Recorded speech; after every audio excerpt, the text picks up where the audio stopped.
So hello दोस्तों, आज हम देखने वाले हैं कोऑर्डिनेट ज्योमेट्री, जो बेसिक मैथ्स में काफ़ी आसान सा टॉपिक है और काफ़ी छोटा टॉपिक है बच्चों। इसमें तो बस वही जानना है पॉइंट्स, लाइंस, कैसे पॉइंट से किसी लाइन को ड्रॉ करते हैं और मल्टीपल चीज़ें बच्चों। प्रोजेक्टाइल मोशन में भी यही यूज होगा कहीं कहीं पे, है ना। तो छोटा होने वाला है बच्चों, इसमें ज़्यादा चीज़ें हमें जानना नहीं है, आसानी से हो जाएगा।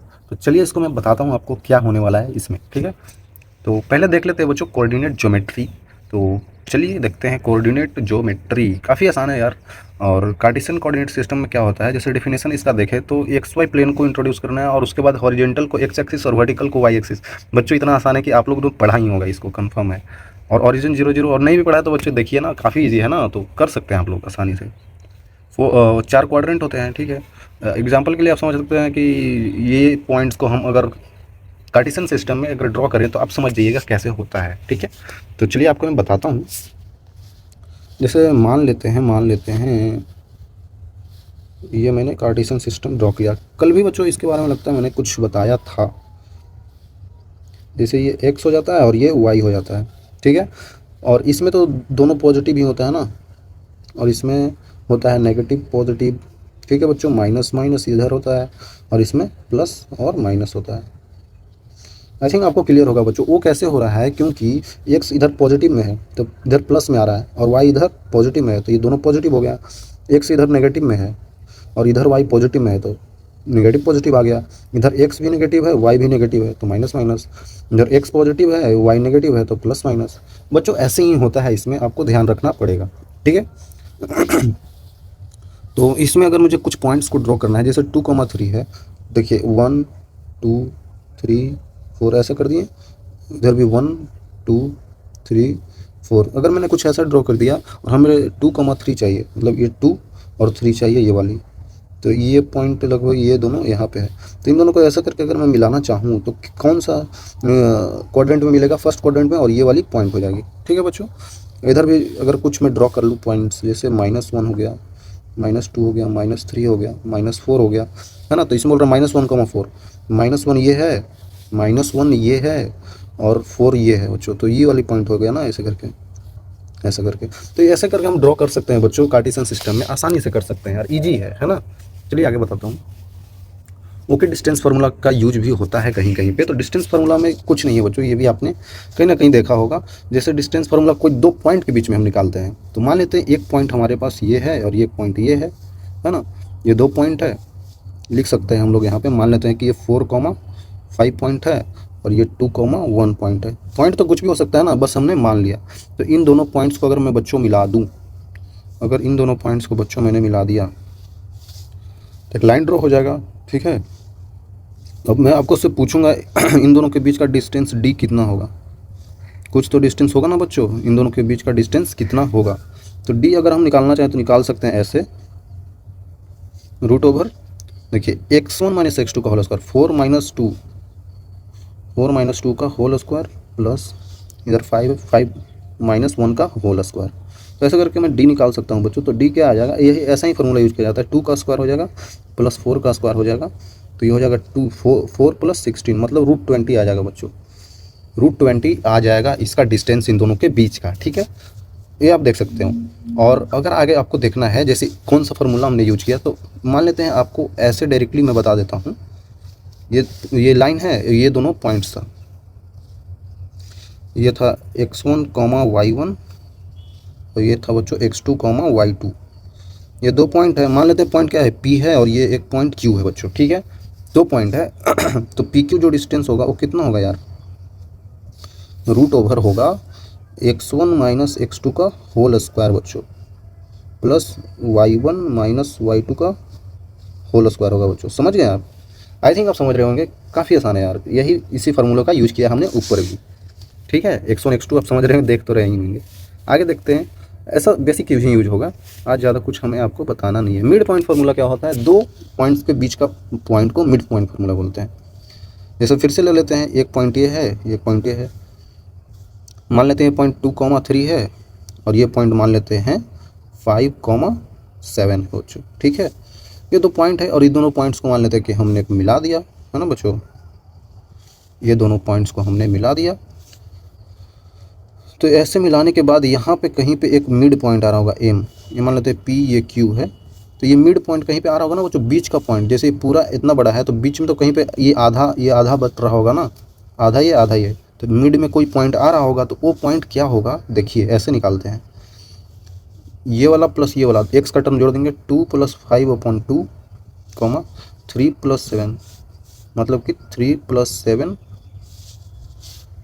7/2 ऐसे करके, तो ये कितना हो जाएगा बच्चों 7/2, 10/2 मतलब 5।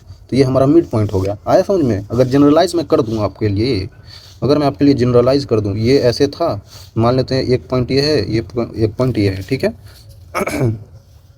तो ऐसे आप समझ सकते हैं कि अगर ये पी पॉइंट है, एक सेकेंड,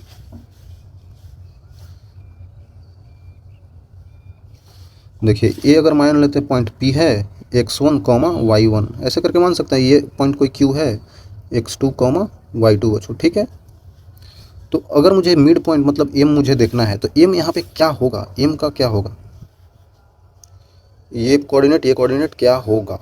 तो मान लेते हैं ये कोऑर्डिनेट इसका कैपिटल X है और ये कोऑर्डिनेट इसका कैपिटल Y है। तो कैपिटल X का वैल्यू क्या हो जाएगा बच्चों, हो जाएगा x1 + x2/2, और कैपिटल Y का वैल्यू कितना हो जाएगा बच्चों, y1 + y2/2। तो ऐसा करके आप दोनों को लिख सकते हैं। मिड पॉइंट मतलब वही दोनों का जोड़ का आधा है ना बच्चों, आप समझ रहे होंगे। अगर ये पेंसिल जो है वो 10 सेंटीमीटर का है, तो मिड पॉइंट इसका कहाँ होगा, 5 सेंटीमीटर पे, यहाँ पे है ना। वैसे ही मिड पॉइंट फार्मूला का यूज करते हैं। आई थिंक क्लियर होगा आपको। तो स्लोप ऑफ लाइन भी बहुत आसान है। जैसे जब हम पॉइंट्स ड्रॉ कर रहे हैं तो उससे लाइन भी तो ड्रॉ होगा। जैसे डिफिनेशन में अगर आप देखें तो स्लोप एम क्या होता है, लाइन का ratio of vertical changes upon horizontal changes. क्या है मैं बताता हूँ आपको। देखिए मान लेते हैं ये कोई हमने 2 पॉइंट्स ड्रॉ किया है, एक पॉइंट ए, एक पॉइंट ए, ये पी और ये क्यू है, और इन दोनों पॉइंट्स को हमने अगर मिला दिया, ये दोनों पॉइंट्स को बच्चों हमने मिला दिया, तो क्या होगा, एक लाइन ड्रॉ हो गया, है ना। लाइन ड्रॉ हो गया ना बच्चों, एक ऐसे करके लाइन ड्रॉ हो गया। 2 पॉइंट्स था, दोनों को मिला दिया तो एक लाइन ड्रॉ हो गया।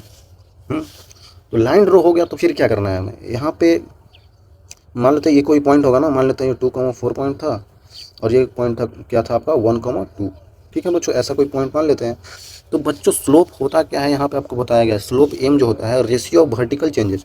वर्टिकल चेंज मतलब क्या हो गया, ये वाला, ये वर्टिकल है, y का कंपोनेंट वर्टिकल होता है ना बच्चों। ऐसे करते हैं तो y आता है, इधर x आता है, तो ये वर्टिकल ये है, तो change in y upon change in x है, समझ में। तो यहाँ पे बच्चों हम लिख सकते हैं स्लोप m से change in y, change in y क्या है 4 - 2 अपॉन चेंज इन x 2 - 1 है ना बच्चों। और इसका आप ऐसे कर सकते हैं, यहाँ पे m क्या आ जाएगा बच्चों स्लोप आपके पास आ जाएगा, क्या आ जाएगा 2/1, तो 2 आ गया। स्लोप हमारे पास क्या आ गया, 2 आ गया बच्चों। अब हमें स्लोप ऑफ लाइन पता चल गया, मतलब कि m का वैल्यू मतलब स्लोप, m मतलब स्लोप बच्चों, स्लोप क्या है 2 है बच्चों। ओके, आई थिंक क्लियर होगा। और स्लोप देखते कैसे हैं आपको पता है बच्चों, स्लोप देखते कैसे हैं। अगर ये मैंने कार्टेशियन सिस्टम ड्रॉ कर दिया है, तो इसमें अगर आपको देखना है कि स्लोप क्या होता है, तो मान लेते हैं ये मैंने कोई ऐसे लाइन ड्रॉ कर दिया, ठीक है।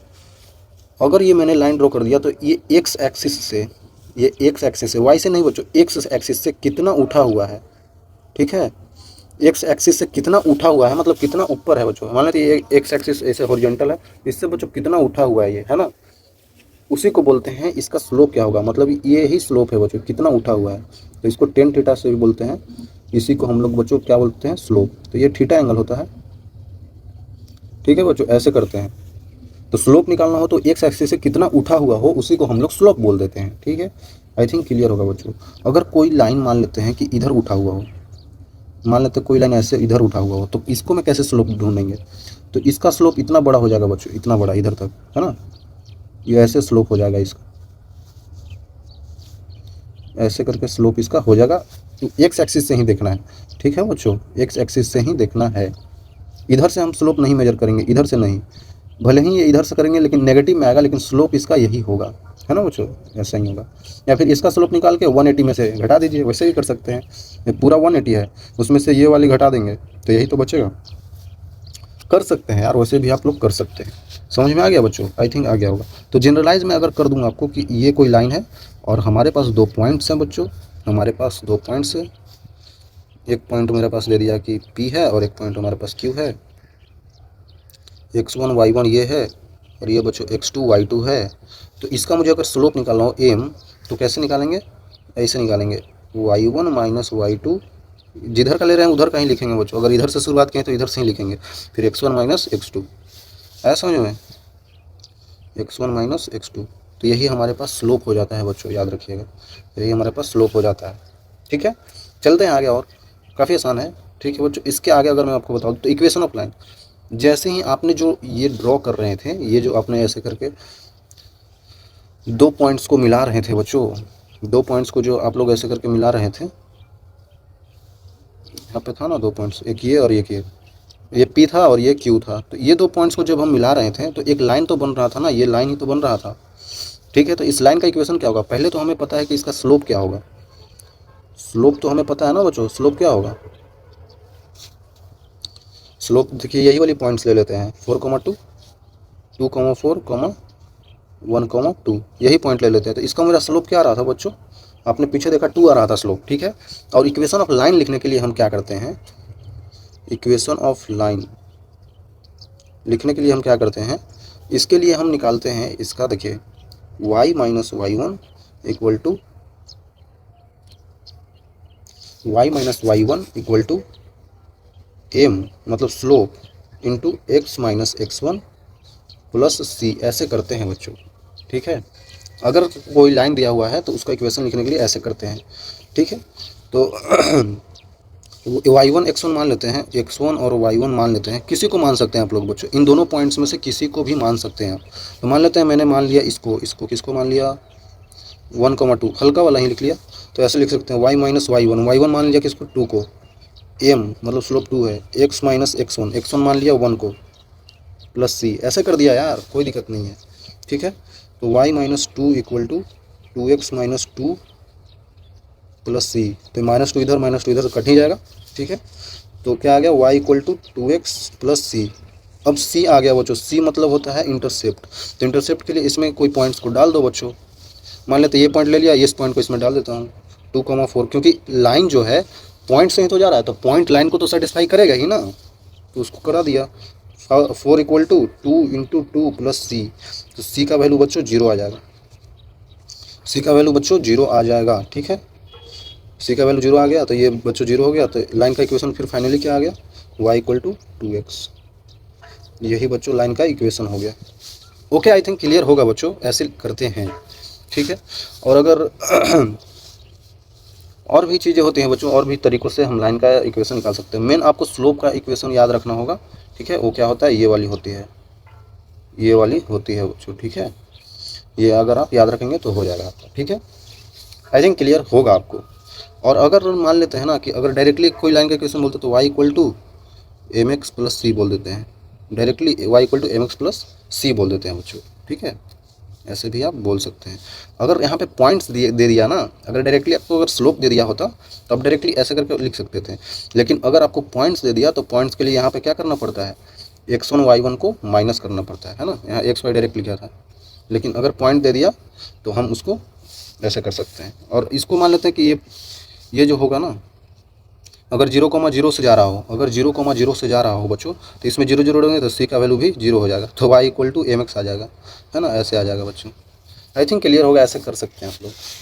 तो मेनली आपको अगर ध्यान देना हो तो इसको आप अगर ध्यान दे सकते हैं। ठीक है, चलिए आगे चलते हैं।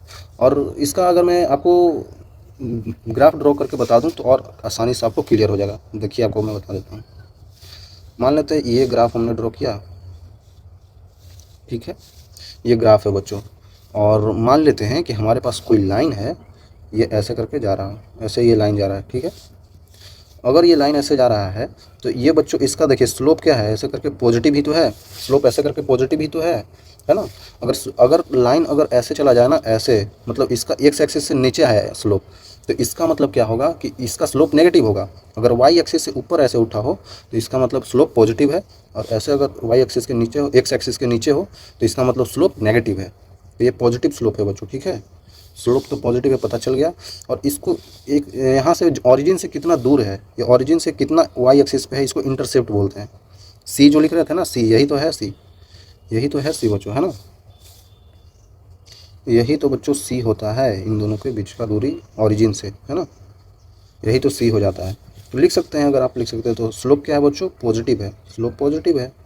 ऐसे आपको अगर ग्राफ दिया हो तो ऐसे पहचान सकते हैं उसमें, ठीक है, आई थिंक क्लियर होगा बच्चों। और इंटरसेप्ट भी क्या है, पॉजिटिव है ना, स्लोप पॉजिटिव है, इंटरसेप्ट पॉजिटिव है। अगर ये पॉइंट आपको दे दिया और ये पॉइंट, तो आसानी से आप लाइन का इक्वेशन लिख लेंगे इसका यूज करके। ऐसे किया जाता है, ठीक है। आगे और क्वेश्चन करेंगे तो आपको क्लियर हो जाएगा, है ना।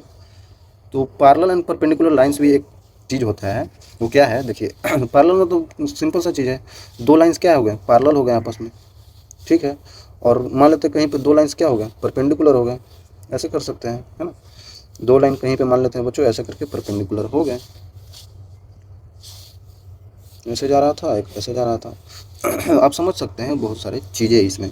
तो ये लाइन आपस में क्या है, पैरेलल है बच्चों, ये ऐसे जा रहा है, ये भी ऐसे जा रहा है। ये लाइन आपस में क्या है बच्चों, परपेंडिकुलर है, 90 डिग्री आपस में बना रहे हैं एंगल, समझ सकते हैं आप। तो इन दोनों के बीच का एंगल क्या हो जाएगा, अगर मैं इसको मान लेते हैं कि इसको मैंने उठा के यहाँ पे ला दिया, तो इन दोनों के बीच का एंगल क्या है बच्चों, देखिए सटा देंगे तो क्या होगा, एंगल इसके दोनों के बीच के जीरो है, क्योंकि दोनों ऐसे है। तो एंगल बनाएगा ऐसे रहेगा तब ना एंगल बनाता है बच्चों, ऐसे। तो ये एंगल बनाएगा ही नहीं, समझ रहे हैं, पास लाएंगे फिर भी नहीं। तो इन दोनों के बीच का एंगल क्या हो जाएगा, एंगल बच्चों 0 डिग्री है, कोई एंगल ही नहीं है ना। और इन दोनों को अगर मैं देखूँ तो इन दोनों के बीच का एंगल जो बन रहा है वो 90 डिग्री बन रहा है बच्चों, 90 डिग्री एंगल बन रहा है। मान लेते हैं इसका स्लोप m1 है और इसका स्लोप बच्चों m2 है, आसानी से मान सकते हैं। इसमें तो स्लोप m1 ये है और स्लोप m2 ये है, तो इसमें तो पता है स्लोप दोनों का सेम ही होगा बच्चों, दोनों ऐसे ही जा रहे हैं तो दोनों का स्लोप तो सेम ही होगा ना। यहाँ पे m1 इक्वल टू m2 हो जाएगा, मतलब दोनों का स्लोप बच्चों सेम होता है, ठीक है। लेकिन यहाँ पे क्या होगा, यहाँ पे क्या होगा कि slope of m1 into m2 equal to -1 होता है, आया समझ में। यहाँ पे ऐसा होता है बच्चों, slope of m1 into m2 क्या होता है, -1 होता है, गुना करने पे -1 आता है। आई थिंक क्लियर होगा आपको बच्चों, है ना। लेकिन एक चीज़ एक्सेप्शन की तरह यहाँ पे ट्रीट होता है, जैसे मान लेते हैं कि x एक्सिस y एक्सिस तो आपने पढ़ा ही होगा। अब बोलेंगे कि बच्चों इसमें भी तो यहाँ पे 90 डिग्री बन रहा है, तो अगर इसका मैं x एक्सिस मान लेता हूँ, ये y एक्सिस, तो इसका मतलब क्या होगा कि इन दोनों के बीच में एंगल 90 है, इसका स्लोप m1 मान लेते हैं, इसका स्लोप m2 मान लेते हैं, तो m1 m2 तो यहाँ पे -1 आना चाहिए। ऐसा नहीं आता है बच्चों, यहाँ पे ऐसा नहीं होता है, ठीक है, यहाँ पे ऐसा नहीं होता है बच्चों, क्योंकि यहाँ पे एक्सेप्शन की तरह ट्रीट किया जाता है, हम इसके रिस्पेक्ट में लेते हैं, हम इसी को नहीं लेते हैं। इसके अलावा सब जगह ये एप्लीकेबल होता है, m1 m2 का वैल्यू -1, बट यहाँ पे एप्लीकेबल नहीं होता है बच्चों, ठीक है। इसमें अगर आप m1 m2 इसको ले लिए तो ये बच्चों एप्लीकेबल नहीं है, 90 डिग्री भले ही बना रहा है, लेकिन m1 m2 का वैल्यू -1 नहीं आएगा, नहीं आएगा, ठीक है। ओके बच्चों, नहीं आएगा, आई थिंक क्लियर होगा आपको, ठीक है। आगे चलते हैं। इंटरसेक्शन ऑफ लाइन आप देख सकते हैं, अगर दो लाइन इंटरसेक्ट कर रहे हैं तो आसानी से देखिए ना बच्चों, दो लाइन इंटरसेक्ट कर रहे हैं, मतलब कि एक लाइन ऐसे जा रहा है, एक लाइन ऐसे चल गया, तो लाइन तो बच्चों अपने डायरेक्शन में जा रहा था, ये ऐसे जा रहा था, ये ऐसे जा रहा था, तो ये कहीं पे मान लेते कि इंटरसेक्ट कर गया, कोई पॉइंट पे बच्चों इंटरसेक्ट कर गया, P पॉइंट पे x, y पे, ठीक है। Find the intersection of and solve the two equation of the line. हाँ, मान लेते हैं कि इस इक्वेशन, इसका इक्वेशन क्या है, y इक्वल टू 2x + 1, और इसका इक्वेशन क्या है, y इक्वल टू मान लेते हैं 5x, ऐसे मान लेते हैं। तो इन दोनों इक्वेशन को सोल्व करेंगे ना, तो x y का वैल्यू हमारे पास आ जाएगा बच्चों। कैसे आ जाएगा, दो इक्वेशन है, दोनों आपस में इंटरसेक्ट करना है, मतलब कि हमें इन दोनों इक्वेशन को सोल्व करना है बच्चों, है ना। दोनों इक्वेशन को हमें सोल्व करना है, एक है y इक्वल टू 2x + 1 और एक है y इक्वल टू 5x, ठीक है। तो y इक्वल टू 5x यहाँ पर रख देते हैं, 5x इक्वल टू 2x + 1, ठीक है। तो यहाँ पे 3x इक्वल टू हो जाएगा 1, x का वैल्यू हो जाएगा 1/3, तो y का वैल्यू क्या हो जाएगा बच्चों, 5/3। तो हमें यहाँ पे पता चल गया ये P पॉइंट क्या हो जाएगा, ये 1/3, 5/3, ऐसे कर सकते हैं हम लोग। तो बेसिक सा इक्वेशन, दोनों इक्वेशन को बस सोल्व करना होता है और x y का वैल्यू निकालना होता है, दोनों लीनियर इक्वेशन ही होते हैं बच्चों, ठीक है, ये आप समझ रहे होंगे। अच्छा, डिस्टेंस फ्रॉम अ पॉइंट और अ लाइन, ठीक है। मान लेते हैं कि ये पॉइंट कुछ x0, y0 है, ठीक है। मान लेते हैं ये पॉइंट जो है हमारे पास, ये बच्चों x0, y0 ऐसे है, ठीक है। और कोई लाइन है बच्चों, कोई लाइन है, मान लेते हैं हमारे पास एक लाइन है, ऐसे करके ये लाइन है, ठीक है। अगर ये लाइन हमें दिया हुआ है और ये पॉइंट दिया हुआ है, ये लाइन का इक्वेशन है x plus B y plus c equal to 0। इस लाइन से हम अगर इसका डिस्टेंस निकालें ना ऐसे करके, तो हम ये डिस्टेंस निकाल सकते हैं, डी डिस्टेंस होगा, ठीक है। और ये बच्चों परपेंडिकुलर डिस्टेंस होगा, है ना। शॉर्टेस्ट डिस्टेंस तो परपेंडिकुलर डिस्टेंस ही होता है ना, ठीक है। तो ये डी क्या होगा हमारे पास, डी ऐसे होगा, जो ये वैल्यू होता है इसी को इसमें डाल दो बच्चों, तो हो जाएगा a x naught plus B y naught plus C, ऐसे कर देंगे, ठीक है, upon root over x naught square plus, sorry x square plus y square होगा ना, x square plus y square, ये वाली जो, अरे सॉरी बच्चों, एक्स वाई क्यों लिख रहे हैं वेरिएबल को, ए स्क्वायर होगा ना, a square plus b square. I think clear होगा बच्चों आपको। और हम एक बड़ा सा यहाँ पे मॉड ले लेते हैं, क्योंकि डिस्टेंस वैल्यू पॉजिटिव लेते हैं हम लोग बच्चों, डिस्टेंस का वैल्यू हम लोग पॉजिटिव लेते हैं, इसलिए हम मॉड ले लेते हैं। आई थिंक क्लियर होगा। करना कुछ नहीं है, इस पॉइंट को इसमें रख देना है, होता है एक्स वाई के जगह पे, ठीक है। और उसके बाद हम डिस्टेंस निकाल लेते हैं, सिंपल। आई थिंक क्लियर होगा बच्चों, ऐसे करते हैं, ठीक है। तो एक इक्वेशन ऑफ सर्कल देख लेते हैं। सर्कल का इक्वेशन क्या होता है, आपने अगर नहीं पढ़ा आगे पढ़ लीजिएगा आप लोग। सर्कल का इक्वेशन ये होता है, ठीक है। इसमें हमको एच और के क्या बताता है, ये बच्चों सेंटर है, सेंटर होता है बच्चों, ठीक है, ये सेंटर होता है। मान लेते हैं एक मैंने गोल ड्रॉ कर दिया ऐसे, और इसका हमें अगर सेंटर देखना है तो सेंटर हो जाएगा आपका एच कॉमा के, ठीक है। और आर क्या हो जाएगा बच्चों, इसका डिस्टेंस हो जाएगा। आर क्या हो जाएगा इसका, ये रेडियस हो जाएगा, है ना, आर रेडियस हो गया।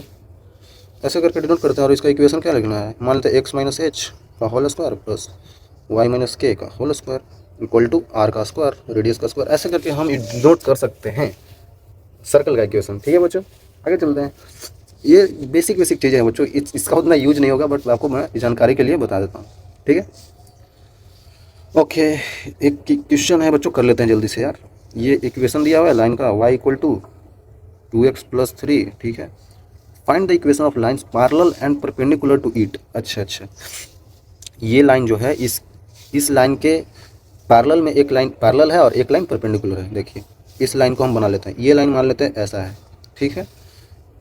एक लाइन जो है इसके पैरेलल जा रहा है ऐसे करके, ठीक है।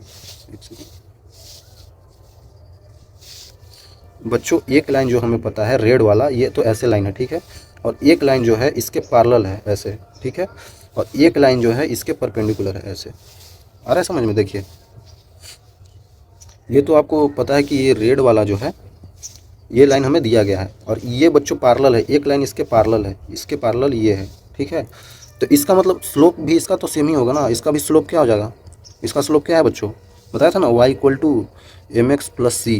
तो एम ही तो स्लोप होता है। देखिए यहाँ पे कंपैरिजन कीजिए बच्चों, यहाँ पे y एम से 2 हो जाएगा और x है बच्चों। सब कुछ यहाँ पे वैसा ही होना चाहिए जहाँ पे यहाँ पे जैसा है। तो यहाँ पे m क्या हो जाएगा बच्चों, 2 हो जाएगा। तो इसका स्लोप मुझे पता चल गया 2 है, तो इसका भी स्लोप क्या हो जाएगा बच्चों, 2 हो जाएगा, क्योंकि पैरेलल लाइन है। पैरेलल लाइन है तो इसको बच्चों यहाँ पे ले आइए तो दोनों पैरेलल हो जाएगा। जो स्लोप इसका होगा वही स्लोप इसका होगा, है ना। पैरेलल होते हैं तो स्लोप दोनों का सेम होता है बच्चों। आई थिंक क्लियर होगा। तो स्लोप 2 हो गया। और पासिंग थ्रू पॉइंट, एक पॉइंट से पास कर रहा है 4,1 से, ठीक है। ये पॉइंट मान लेते हैं 4,1 है, ओके। 4,1 है बच्चों, मान लेते हैं ये पॉइंट 4,1 है। तो पॉइंट पता है आपको, स्लोप पता है, तो निकाल लीजिए y equal to y minus y1 equal to x, slope times होगा ना, यहाँ पे स्लोप टाइम्स होगा, slope times of x minus x1 plus C. ऐसे कर सकते हैं ना यार, बिल्कुल कर सकते हैं। ऐसे कर दीजिए तो y माइनस क्या हो जाएगा, y1 क्या है 1 इक्वल टू स्लोप क्या है 2, x माइनस x1 क्या है बच्चों, x1 है 4 प्लस सी। कर सकते हैं ऐसे, y minus 1 equal to 2x minus 8 plus c. I think clear होगा बच्चों। तो अब हमें इसमें एक पॉइंट पुट करके हमको सी निकाल लेना है, ठीक है। अगर आपको यहाँ पे सी निकालना है ना बच्चों, तो इसी पॉइंट को फिर से पुट कर दीजिए, कोई दिक्कत नहीं है। तो इस पॉइंट को पुट कर देंगे तो क्या हो जाएगा, हो जाएगा 1 0 हो जाएगा बच्चों, 0, और ये हो जाएगा। तो सी का वैल्यू बच्चों 0 आ रहा है यहाँ से, तो ऐसे ठीक है कर सकते हैं। तो y इक्वल टू 2x हो जाएगा, और ये इधर चला जाएगा तो -9 हो जाएगा। तो ऐसा करके आप इक्वेशन ऑफ लाइन निकाल सकते हैं, ठीक है। और एक लाइन इसके परपेंडिकुलर था बच्चों, इस लाइन के परपेंडिकुलर था, तो इसका मतलब ये 90 डिग्री बना रहा है। तो ये इसका स्लोप मान लेते हैं m1 है, इसका स्लोप ये वाली m है, m2 है। तो m1 m2 अगर 90 डिग्री बना रहा हो तो m1 m2 का वैल्यू क्या होता है -1। तो m2 मुझे पता है वो क्या है 2 है, 2 इंटू m1 ये वाली इक्वल टू -1। तो m1 का वैल्यू मुझे पता चल गया -1/2। इसका भी स्लोप पता चल गया और एक पॉइंट भी दिया है तो आप निकाल सकते हैं, यहाँ पे भी यूज कर दीजिए। y माइनस बच्चों y माइनस क्या लिख सकते हैं 1 इक्वल टू स्लोप क्या है -1/2 equal to x minus of 4 plus c। यहाँ पे भी वैसे ही करके आप निकाल लीजिए। ठीक है, पॉइंट दिया है, स्लोप दिया है, कर सकते हैं आप लोग बच्चों, आसानी है ना, काफ़ी ईजी है, तो आप लोग कर सकते हैं आसानी से। ठीक है बच्चों, आगे मिलते हैं। ये तो काफ़ी ईजी था, इसमें आपको सारा कुछ समझ में भी आया होगा और इसका बहुत बेसिक यूज होता है। आगे मिलते हैं, तब तक के लिए ओके बाय।